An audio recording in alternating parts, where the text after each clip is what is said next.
এয়া দেই আমাৰ প্ৰিন্স বিচনাত আগে জেগা লৈ লৈছে। আমি বিচনালৈ যোৱাই নাই, তাৰ মহা হৈ আগে জেগা লৈ লৈছে বিচনাত। আৰু তাক মই ইমান ধুনীয়াকৈ বিচনা কৰি দিছোঁ।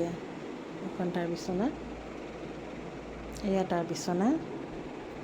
তাক মই এনেকৈ বিচনাখন ধুনীয়াকৈ কৰি দিছোঁ, কিন্তু সি নিজৰ বিচনাত নুশুৱে, সি আমাৰ লগত শুব। আৰু তাক মই এনেকৈ আমাৰ ওচৰতে বিচনাখন দি দিওঁ, কাৰণ তাক আমাৰ পৰা আঁতৰত দিলে, দূৰত দিলে সি নুশুৱে, সি পকাতে সি শুই থাকে। সেইকাৰণে তাক মই আমাৰ বিচনাৰ ওচৰতে তাৰ বিচনাখন কৰোঁ। আৰু কিন্তু সি তথাপিও নুশুৱে সেইখন বিচনাত, মই এনেই পাতি থৈ দিওঁ। আৰু এতিয়া সি এয়া জেগা লৈ লৈছে। আৰু আমি বিচনালৈ যোৱাই নাই, সি জেগা লৈয়ে লৈছে। কি হ'ল আকৌ কিয় ভৰিটো কিয় কামুৰি থাকা?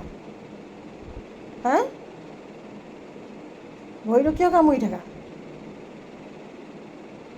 অকল ভৰিকেইটা কামুৰি থাকিব। আৰু কিয় জানো ইমান কামোৰে ভৰিবোৰ, ক'ব নোৱাৰোঁ।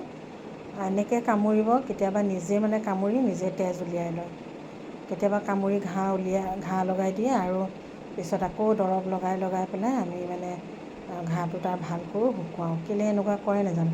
যেতিয়াই সি মানে এনেকৈ বহি থাকিব, তেতিয়াই তাৰ মানে কিবা নহয় কিবা এটা কুটকুটাই থাকে মানে। অন্য একো নকৰে, খালি ভৰিকেইটা কামুৰি থাকিব। এতিয়া সেই গম পাইছে তাৰ কথা যে কৈছোঁ যে, চুপচাপছে হৈছে। এতিয়া ধমকি দিলোঁ যে। কিয় ভৰিকেইটা কামুৰি থাকে ক'ব নোৱাৰোঁ গাইজ। ভৰিবোৰ আমি চাইছোঁ, কিন্তু ভৰিত তাৰ তেনেকুৱা একো নাই, একো ফাংগাছো নাই, একো নাই। কিন্তু সি মানে তাৰ এইটো অভ্যাসেই হৈ গৈছে নে কিয়ে নাজানো, কিয় ভৰিবোৰ কামুৰি থাকে। আপোনালোকে যদি জানে তেতিয়াহ'লে কমেণ্টত জনাবচোন, কিয় ভৰিবোৰ তেনেকৈ কামুৰি থাকে। আৰু যদি কিবা তাৰ সেইটো অসুখ বা কিবা বেমাৰ হয় তেতিয়া জনাব।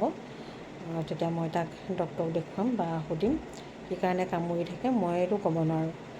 ডক্টৰকো সুধিছিলোঁ, কিন্তু ডক্টৰে ক'লে যে নাই, এনেই সিহঁতি মানে এনেই থাকিলে মানে এইবোৰ কৰি থাকে বুলি ক'লে।